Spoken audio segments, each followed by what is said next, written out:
महापालिका निवडणुकांचा निकाल लागून 15 दिवस उलटून गेले. त्यानंतर आज अनेक शहरांमध्ये महापौर पदाबाबत चित्र स्पष्ट झालंय. कोणत्या शहरामध्ये कोणता महापौर असणार आहे आपण त्याच संदर्भातला आता बातम्या बघणार आहोत. सुरुवात करूया अकोल्यामधनं. अकोल्यामध्ये काय चित्र आहे? अकोल्यामध्ये चित्र जवळपास स्पष्ट झालेलं आहे. आपण बघतोय शारदा खेडकर भाजपच्या या महापौरपदी विराजमान झालेल्या आहेत. पवारांच्या राष्ट्रवादीचा इकडे पाठिंबा मिळतोय. त्यामुळे अकोल्यामधलं गणित आता निश्चित झालेलं आहे. महापौर पदाच्या निवडणुकीत भाजपने विजय मिळवलाय. महापौरपदी शारदा खेडकर भाजपच्या त्यांची निवड झाली आहे. तर ठाकरेंच्या शिवसेनेच्या सुरेखा काळे यांचा 45 विरुद्ध 32 मतांनी त्यांनी पराभव केला. भाजपचे 38, शरद पवारांच्या राष्ट्रवादीचे 3, अजित पवार आणि शिंदेच्या प्रत्येकी एका नगरसेवकाने भाजपला साथ दिली, तर 2 अपक्ष नगरसेवकांनी भाजपलाच पाठिंबा दिला. सोबत काँग्रेसच्या आघाडीत गेलेले भाजपचे बंडखोर अपक्ष नगरसेवक आशिष पवित्रकार यांनी ऐनवेळी भाजपला पाठिंबा दिला, तर एमआयएमच्या नगरसेवकांनी तटस्थ भूमिका घेतली. या संपूर्ण समीकरणांमुळे बहुमत नसतानाही भाजपचा महापौर निवडून आलाय.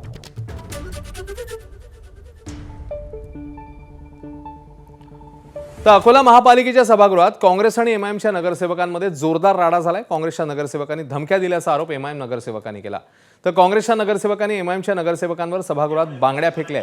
ऐनवेळी एमआयएमच्या 3 नगरसेवकांनी तटस्थ भूमिका घेतली. त्यामुळे काँग्रेस एमआयएम नगरसेवक यांच्यामध्ये वाद झाल्याचं पाहायला मिळतंय.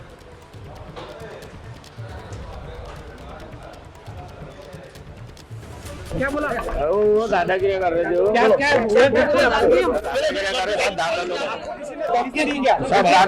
दादागिरी कर रहे. आता जाऊया चंद्रपूरमध्ये. आणि चंद्रपूरमध्ये काय चित्र आहे ते आपण बघूया. अकोल्यानंतर चंद्रपूरमध्ये आता स्थिती अशी आहे की सर्वाधिक जागा ज्या आहेत त्या जरी काँग्रेसकडे असल्या तरी भाजप देखील प्रयत्न करते सत्तेवर जाण्याच्या दृष्टीने. आणि ठाकरे त्यामुळे भाजपसोबत युती करणार का हा प्रश्न या निमित्ताने समोर येतो. आणि त्याला कारण आहे ते भाजपच्या नेत्यांची काही वक्तव्य. कारण एकाही पक्षाकडे स्पष्ट बहुमत नाहीये आणि काँग्रेसमध्ये अंतर्गत संघर्ष सुरू आहे. तर ठाकरेंची शिवसेना, वंचित आणि अपक्ष नगरसेवकांनी एक वेगळा गट स्थापन केलाय. या 10 नगरसेवकांच्या गटाने महापौर पदाची मागणीही केली आहे. त्यानंतर भाजपनेही महापौर पदाकरता हालचाली सुरू केल्या आहेत. भाजपने ठाकरेंच्या शिवसेनेसोबत बोलणी सुरू केली आहेत. भाजपचे नेते किशोर जोरगेवार यांनी याबद्दलची माहिती दिली. तर गटाच्या काही मागण्या मान्य करण्यासारख्या आहेत तर काही नाहीत असं जोरगेवारांचं म्हणणं आहे. त्यामुळे चंद्रपूरमध्ये अंतिम समीकरण काय ठरतंय पाहणं महत्त्वाचं आहे.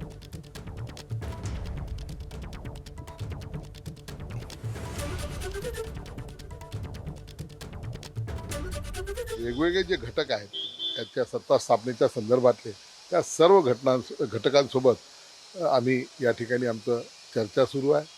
आज आता पुन्हा नव्यानं चर्चा सुरू होईल आणि या गोष्टीला पुन्हा आता वेग येईल असं मला वाटतं.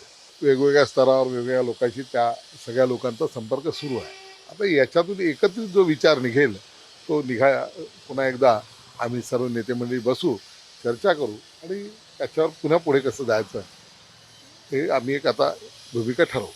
वंचित, उभाटा आणि अपक्ष हे 10 लोकांचं इंटॅक्ट आहे. यांच्या स्तरावरही बोलणी आमची सुरू आहे. यांच्या काही मागण्या आहे, काही मागण्या मान्य करण्यासारख्या आहे, काही न मान्य करण्यासारख्या आहे. बघा, जोरगेवार काय म्हणतात मला माहीत नाही. जोरगेवारी आता भाजपचे हस्तक म्हणून काम करत आहेत, बरोबर आहे. पण मी इतकंच सांगेल, विजय वडेट्टीवार आणि शिवसेनेमध्ये सकारात्मक चर्चा झालेली आहे, एवढंच मी सांगू शकतो. भारतीय जनता पक्षाबरोबर जाण्यासंदर्भात जर भारतीय जनता पक्ष म्हणत असेल तसं तर ते हवेत तीर मारतात या क्षणी.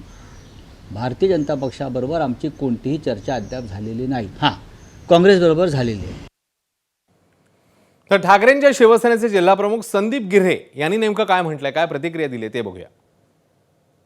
मी डे 1 पासून बोलून राहिलो आहो का जो आमचा महापौर करेल आम्ही त्याच्यासोबत जाऊ. आम्ही प्राथमिक चर्चा माननीय विजूभाऊ वडेट्टीवार असू द्या, धानोरकर ताई असू द्या, आम्ही सगळ्यांची चर्चा केली. आणि वरिष्ठ पातळीवरती जेव्हा वडेट्टीवार साहेब मातुरशेवर जाऊन उद्योजकांशी बोलले त्याच्यानंतर मी यांचे प्रांताध्यक्ष सपकाळ साहेबांसोबत सुद्धा जाऊन भेट घेतली. त्यांना सुद्धा आशीर्वाद मागितला का महाविकास आघाडीचा घटक पक्ष म्हणून आपण आम्हाला शिवसेनेला इथे महापौर द्यावे, जेणेकरून येणाऱ्या लोकसभेला विधानसभेला शिवसैनिक महाविकास आघाडीच्या पाठीशी उभे राहील आणि ताकदीशी काम करेल. एक चांगला मेसेज जाणार असं त्यांना आम्ही विनंती केली. मान्य विजूभाऊ वडेट्टीवारांना सुद्धा आम्ही ते विनंती केली आहे का आम्हाला महापौर करा, आम्हाला आशीर्वाद द्या. आता त्याच्यानुसार ते चर्चा सुरू आहे. चंद्रपूरमध्ये काँग्रेसचे नेते विजय वडेट्टीवार गटाच्या नगरसेवकांना समृद्धी महामार्गावर अडवून शिवीगाळ आणि जीवे मारण्याची धमकी दिल्याच्या प्रकरणात नवी माहिती समोर येते. या प्रकरणात आरोपी असलेल्या सौरभ ठोंबरेने वडेट्टीवारांवर गंभीर आरोप केलाय.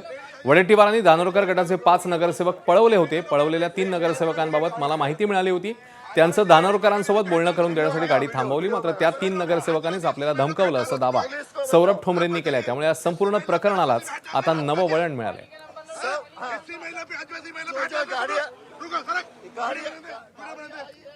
तर चंद्रपुरातील काँग्रेसमधल्या अंतर्गत वादाचा फटका पक्षालाच बसू शकतो. कारण काँग्रेसमधील अंतर्गत वादामुळे नगरसेवक भाजपच्या संपर्कात आहेत असा दावा भाजप आमदार किशोर जोरगेवारांनी केला.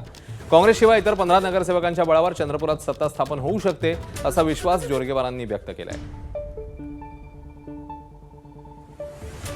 भाजपकडून प्रयत्न तीच आहे जे जुने होते की या ठिकाणी 15 जे वेगळे आहेत काँग्रेस आणि भाजप सोडून यांना सोबत घेऊन चंद्रपूरच्या विकासासाठी एक स्थिर सरकार देण्याची महापौर करण्याची आमची भूमिका आहे. दुसरा पर्याय आता निर्माण झालेला आहे. काँग्रेस ही विभाजित झालेली आहे. त्याचे एकदम सरळ 2 तुकडे झालेले आहे. त्याच्यामुळे काँग्रेसचे दोन्ही भागातले काही नगरसेवक जे निर्वाचित आहे काँग्रेसच्या या अशा वागणुकीमुळे नेत्यांच्या ते दुःखी आहे आणि त्यांना असं वाटतं की या ठिकाणी भारतीय जनता पार्टीने नेतृत्व करावं त्यामध्ये आपण सहभागी व्हावं. आम्हाला काही संधी शोधण्याची आवश्यकता नाही. आमच्या तो 2 पर्याय आहेत. जसं आम्ही सांगितलं एक उभाटा वंचित आणि अपक्ष जो 10चा एक गट तयार झालेला आहे त्यांच्यासोबतही आमचं बोलणं सुरू आहे. त्यांच्या काही मागण्या आहे त्याच्यावर आमची चर्चा त्या दिवशी झाली माननीय मुख्यमंत्र्यांच्या समोर. पुढच्या काळामध्ये आम्ही या दोन्ही शक्यतांना घेऊन पुढे जाऊ.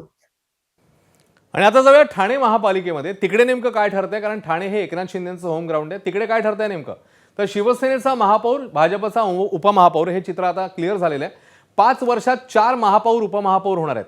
कारण 1.25 वर्षाची तिकडे टर्म देण्यात आली आहे आणि सध्या पहिल्यांदा महापौर पदासाठी शर्मिला पिंपळोलकर यांच्या नावावर शिक्कामोर्तब झालंय. ते शिवसेनेचे आहेत, नगरसेविका आहेत. तर उपमहापौरपदी भाजपच्या कृष्णा पाटील यांची निवड झाली. आज दोन्ही उमेदवारांनी एकनाथ शिंदेंच्या उपस्थितीमध्ये अर्ज दाखल केले आहेत.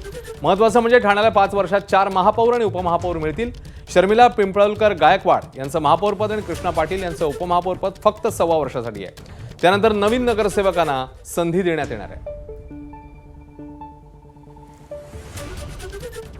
महापौर म्हटल्यानंतर मला वाटतं ठाणे जिल्ह्यामध्ये पुनर्विकास हा सर्वात प्रथम मुद्दा आहे आणि पुनर्विकासावरती भर, स्वच्छता. जशी का आपण जेवढे पण महापौर बसले गेले तरी पण जनतेकडून हा कौल लागला जातो. रस्त्यांचा असो, आपल्या क्लस्टरचा असू देत, तर याच्या मागे थोडंसं आपण काम करण्याचा प्रयत्न नक्की करणार. स्वच्छ आणि चांगलं प्रामाणिक काम आम्ही दोन्ही महापौर उपमहापौर मिळून काम करू. भविष्यात ज्या काय अडचणी आहेत महापालिकेमध्ये, आर्थिक अडचणी असतील, तसेच ट्रॅफिक समस्याही मोठी आहे आणि घनकचऱ्याचे व्यवस्थापन ह्याच्यावर नक्कीच आम्ही एकत्र मिळून काम करू आणि नक्कीच लोकांना अपेक्षित असेल आम्ही प्रयत्न करू. आणि आता ठाण्यातनं जाऊया कल्याण डोंबिवलीमध्ये. आणि तिकडे काय ठरलंय? तर तिकडे आहे महापौरपद शिवसेनेकडे, उपमहापौरपद भाजपकडे. त्यामुळे तिकडेही दोन्ही पक्ष एकत्र जे आहेत ते सध्याच्या स्थितीला बघायला मिळतात. कल्याण डोंबिवली पालिका महापौरपदी शिवसेनेच्या ॲडव्होकेट हर्षाली चौधरी थविल, तर उपमहापौरपदी भाजपचे राहुल दामले यांनी पालिकेचे सचिव किशोर शेळके यांच्याकडे उमेदवारी अर्ज दाखल केले. त्या अर्जांमुळे कल्याण डोंबिवली पालिकेवर महायुतीचा भगवा जो आहे तो फडकल्याचं स्पष्ट येत आहे. महायुतीचा भगवा फडकतोय. उमेदवारी अर्ज भरण्यासाठी शिवसेनेचे खासदार डॉक्टर श्रीकांत शिंदे, आमदार राजेश मोरे, भाजपचे कल्याण जिल्हाध्यक्ष नंदकिशोर परब, शिवसेना जिल्हाध्यक्ष गोपाळ लांडगे, मनसेचे राजू पाटील, भाजपचे नेते दीपेश म्हात्रे उपस्थित होते. विरोधात एकही अर्ज न आल्यानं दोघांचीही बिनविरोध निवड झाली.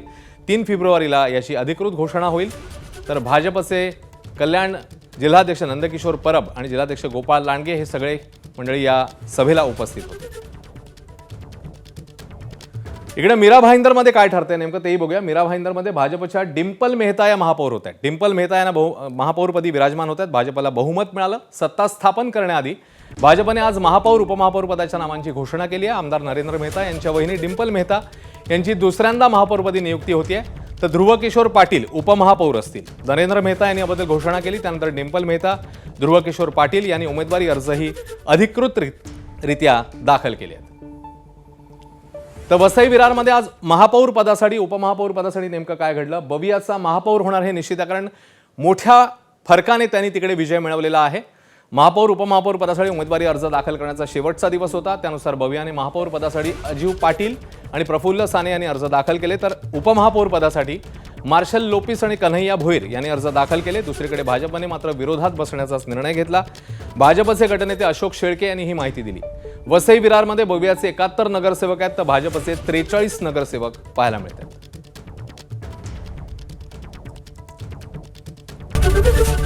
एबीपी माझा, उघडा डोळे बघा नीट.